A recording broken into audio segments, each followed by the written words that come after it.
Hello students, welcome to my e-learning class. In this video I am solving a problem on fire insurance claim.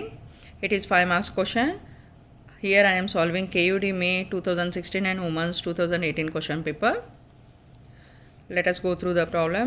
As fire occurred on premises of Mr. Adarsha on 31st 12 2015 and considerable stock was destroyed. The following data are available from the books. Stock on 1/1/2015 1,05,000, sales for the year 4,20,000, purchase for the year 3,88,000, goods drawn for personal use, that is drawings. Goods drawn for personal use andrenu drawings 3,000. Value of salvage stock 34,000. During the past 5 years the average gross profit on sales was 20% ಅಂತ ಹೇಳಿ ಕೊಟ್ಟಿದ್ದಾರಲ್ಲೇ. Okay, ಕೊಟ್ಟದ್ದೇನೈತಿ ನಿಮಗಲ್ಲೇ, opening stock ಕೊಟ್ಟಿದ್ದಾನ, sales ಕೊಟ್ಟಾನ, purchases ಕೊಟ್ಟಾನ, drawings ಕೊಟ್ಟಿದ್ದಾನ, ಆಮೇಲೆ ಸಾಲ್ವೇಜ್ ಸ್ಟಾಕ್ ಕೊಟ್ಟಾನ. And you have to calculate prepare the statement of insurance claim ಅಂತ ಹೇಳಿ ಹೇಳ್ಯಾರಲ್ಲೇ. ಓಕೆ, ಸೊ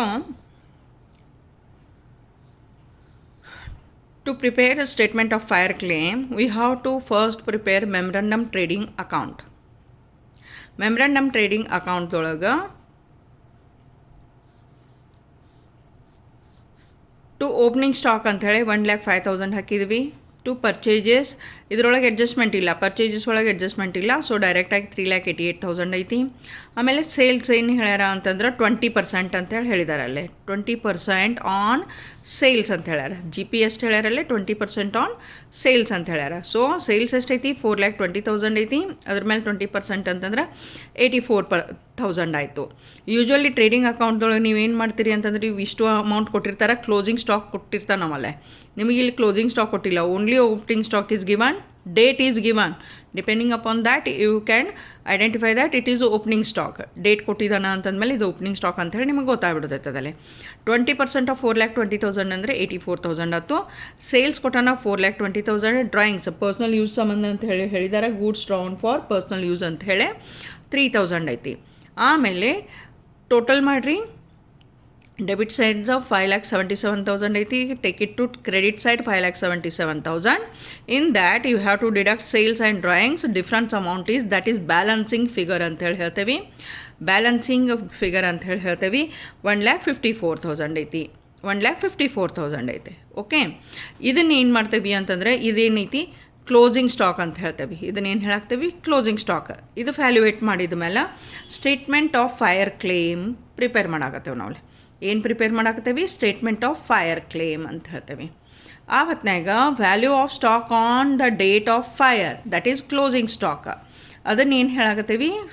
ಈ ಫೈರ್ ಇನ್ಶೂರೆನ್ಸ್ ಕ್ಲೇಮ್ ಒಳಗೆ ಅದನ್ನು ಕ್ಲೋಸಿಂಗ್ ಸ್ಟಾಕನ್ನು ನಾವೇನು ಹೇಳಾಕತ್ತೇವೆ?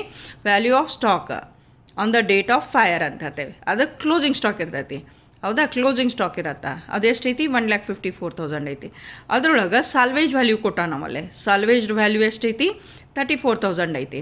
ಅದನ್ನು ಲೆಸ್ ಮಾಡಬೇಕು. ಸಾಲ್ವೇಜ್ ವ್ಯಾಲ್ಯೂ ಅಂತಂದ್ರೆ 1,54,000 ಒಳಗೆ ಇಷ್ಟು ರಿಕವರ್ ಆಗ್ಯಾವ ಗೂಡ್ಸ, ಅದನ್ನು ರಿಕವರ್ ಆಗ್ಯಾವ. ಅಷ್ಟು ಅಮೌಂಟ್ ಅವ ಕೊಡೋಂಗಿಲ್ಲ ಅಲ್ಲೇ, ನಮಗೆ ಇನ್ಶೂರೆನ್ಸ್ ಕಂಪ್ನಿ ಅವ ಕೊಡೋಂಗಿಲ್ಲ ಅಲ್ಲೇ. ಸೊ ಅದನ್ನು ಡಿಡಕ್ಟ್ ಮಾಡಬೇಕೈತಿ. ಅದಕ್ಕೆ ಲಾಸ್ ಆಫ್ ಸ್ಟಾಕ್ ಎಷ್ಟು ಬಂತು? 1,20,000 ಬಂತು. 1,20,000 ಬಂತು ಲಾಸ್ ಆಫ್ ಸ್ಟಾಕ್. ಇದನ್ನು ಏನಂತೇವಿ ಅಂತಂದ್ರೆ ಲಾಸ್ ಆಫ್ ಇದು ಅಮೌಂಟ್ ಆಫ್ ಕ್ಲೇಮ್ ಅಂತ ಹೇಳಿ ಕರಿತೇವೆ ನಾವು. ಲಾಸ್ ಆಫ್ ಸ್ಟಾಕ್ ಏನೈತಲ್ಲ ಇದನ್ನ ನಾವು ಏನಂತ ಕರೆಯಾಕತ್ತೇವಿ? ಅಮೌಂಟ್ ಆಫ್ ಕ್ಲೇಮ್ ಅಂತ ಹೇಳಿ ಹೇಳ್ತೇವೆ. ಫೈರ್ ಇನ್ಶೂರೆನ್ಸ್ ಕ್ಲೇಮ್ ಅಂತ ಹೇಳಿ ಹೇಳಾಕತ್ತೇವಿ. ಅಮೌಂಟ್ ಆಫ್ ಕ್ಲೇಮ್ ಅಂತ ಹೇಳಿ ಹೇಳ್ತೇವೆ. ಅಂದರೆ ಇನ್ಶೂರೆನ್ಸ್ ಕಂಪ್ನಿ ಕೊಡಬೇಕಾದಂತಹ ಮೊತ್ತ ಎಷ್ಟೈತಿ ನಮ್ದಿಲ್ಲ? 1,20,000 ಐತಿ. Okay, so hope you understood the problem now. Please like, share and subscribe my channel for some more problems on fire insurance claim.